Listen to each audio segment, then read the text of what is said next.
El 15 de febrero de 2022 marcó un hito sin precedentes en la historia contemporánea de Honduras.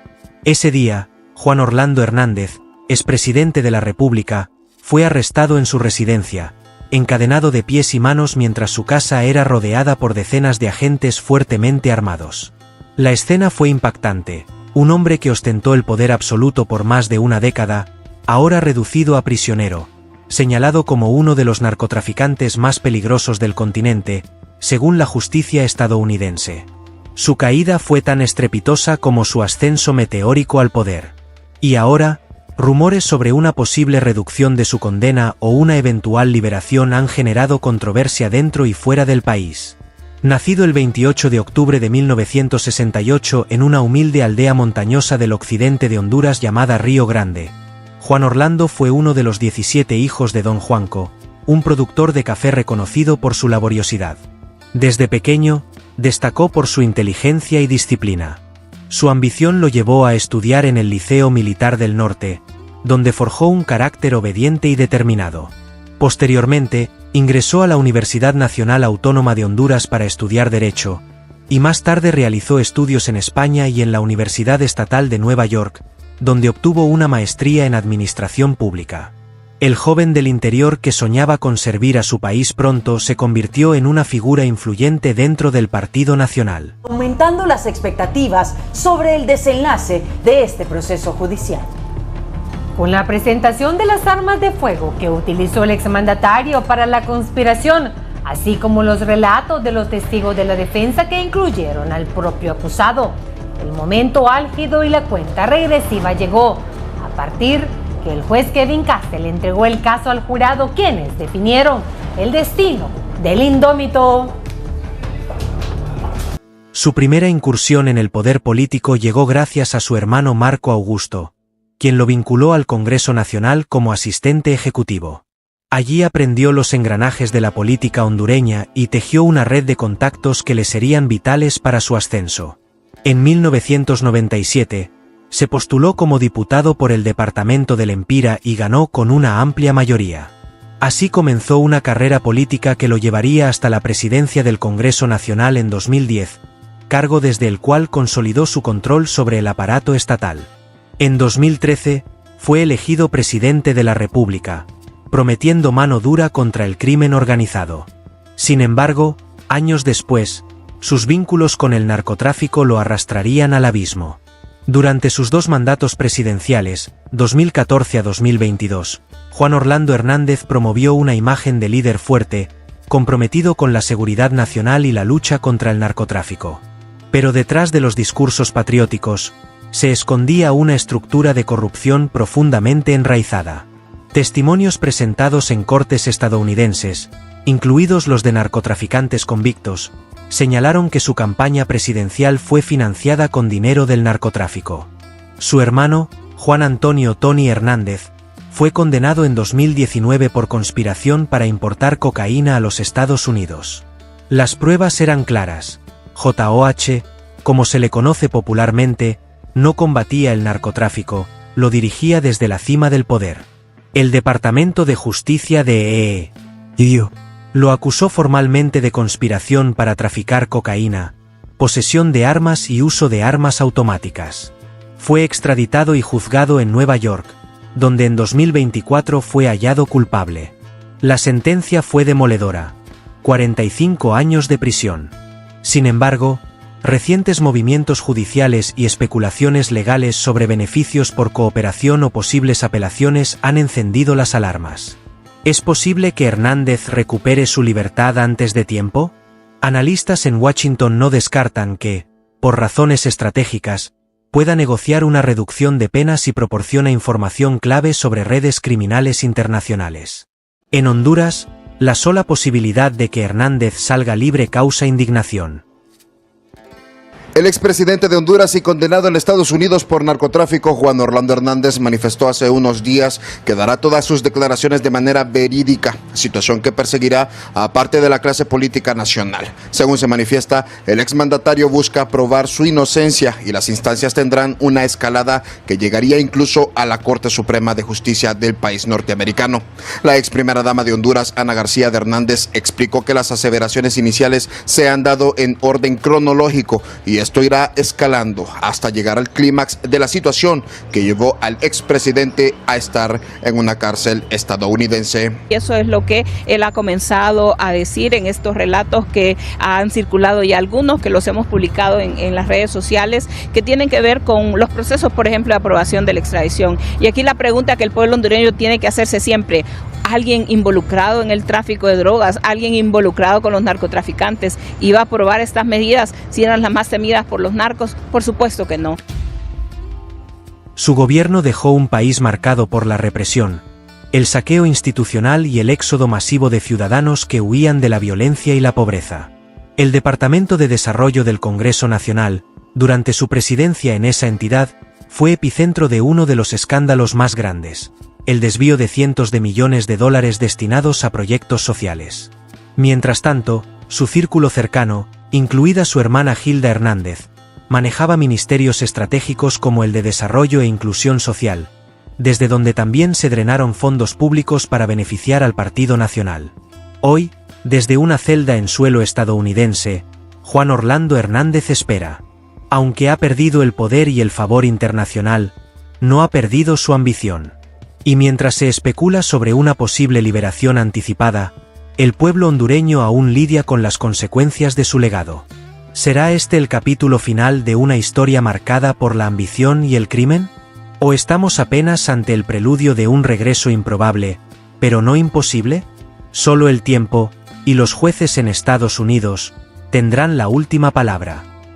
Como usted bien lo menciona, el sistema o el buró de cárceles federales en Estados Unidos pues decidió más bien ya trasladarlo a una cárcel de máxima seguridad, en donde cabe mencionar que es para narcotraficantes y terroristas, que por mencionarle uno de los casos más icónicos está el del Unabomber, que sucedió en los Estados Unidos, donde murieron más de 200 personas a causa de una bomba que se instaló en un edificio de apartamentos. ¿Qué le quiero poner en contexto? Que es una cárcel también conocida como la Montaña de la Miseria, en donde hay gente con bastante relevancia penal y obviamente también considerada gente muy peligrosa. Sobre esta temática también se ha generado mucha expectativa con el tema del indulto, pero recordemos que el fiscal que prácticamente también conoció del caso del señor Juan Orlando Hernández, ya era un fiscal que había estado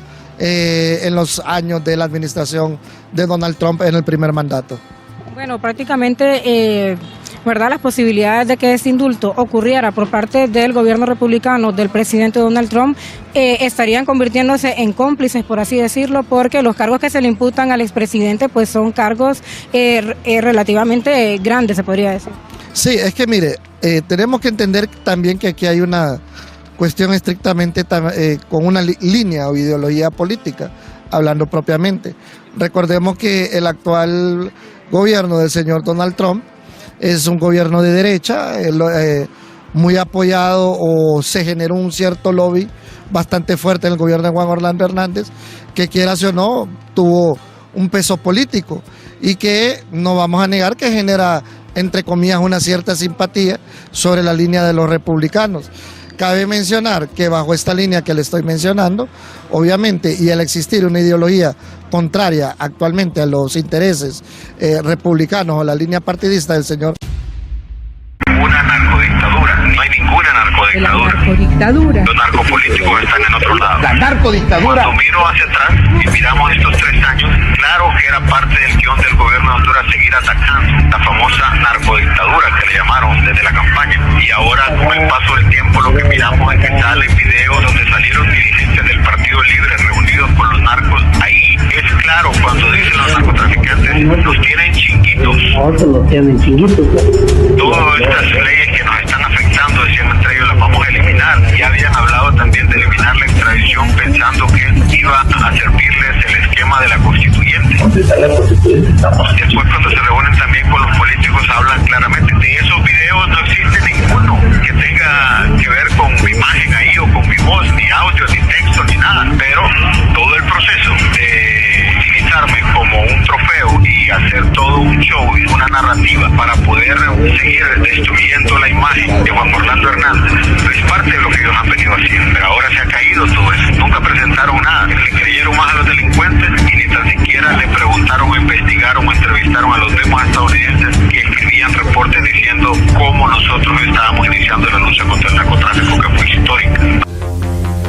país está en shock.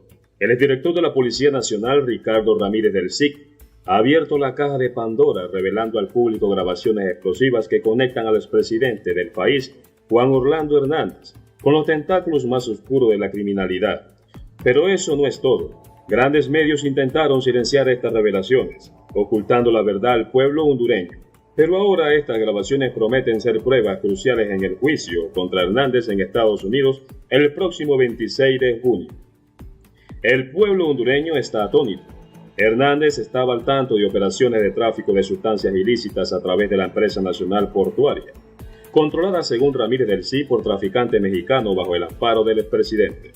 Ay, porque no me encontré un pijado de gente que anda ahí, mira que echando el hijo que está ante el paraíso. Vamos a trabajar, que el presidente dijo que en 2 años trabajaba. Y ahora los amigo, pero ustedes dan un pelota. Van a trabajar quebrando el morro, ¿cómo salir? No. Sí, me lo regaló. Sí, ese fue el convenio. Bien. Ahí ves el convenio que hubo.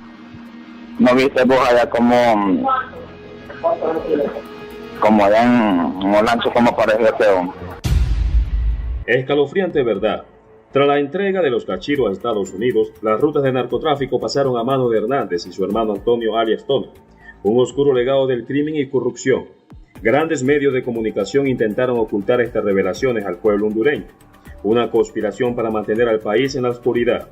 El pueblo clama por la justicia. El legado de Juan Orlando Hernández se tambalea ante la revelación de sus oscuros secretos. El país espera con ansia el desenlace a este escándalo sin precedentes. Una alianza siniestra. Los fiscales sostienen que las pruebas presentadas revelarán la estrecha colaboración entre el Tigre Bonilla, los Valle y Hernández. Una red de corrupción y ambición que envenenó las venas de Honduras con soborno y complicidad nefasta. La política hondureña se encuentra al borde del abismo. El futuro de Juan Orlando Hernández pende de un hilo en manos del destino y la justicia. Los ojos del país y del mundo están puestos en este juicio histórico que podría cambiar el curso de la nación. Recordemos que los 12 miembros del jurado deliberaron decidiendo el destino del expresidente. La tensión en la antesala es palpable mientras se debate si Hernández es inocente o culpable de narcotráfico. Testigos, incluyendo narcotraficantes, acusaron directamente a Hernández de estar relacionado con el tráfico de drogas. Sus testimonios podrían sellar el destino de los mandatarios. El hermano de Juan Orlando, Tony Hernández, cumple una condena en Estados Unidos por los delitos relacionados con las drogas, una sombra que acecha al expresidente y añade más presión al juicio. Acusaciones contundentes. La fiscalía no da marcha atrás y declara que Hernández es un narcotraficante a gran escala. Se le acusa de convertir a Honduras en una superautopista de envío de toneladas de droga. Está acusado de formar y liderar un narcoestado trabajando mano a mano con los cárteles de droga. Juan Orlando Hernández, el expresidente de Honduras, se presentó frente al juez Kevin Castell, según la fiscalía.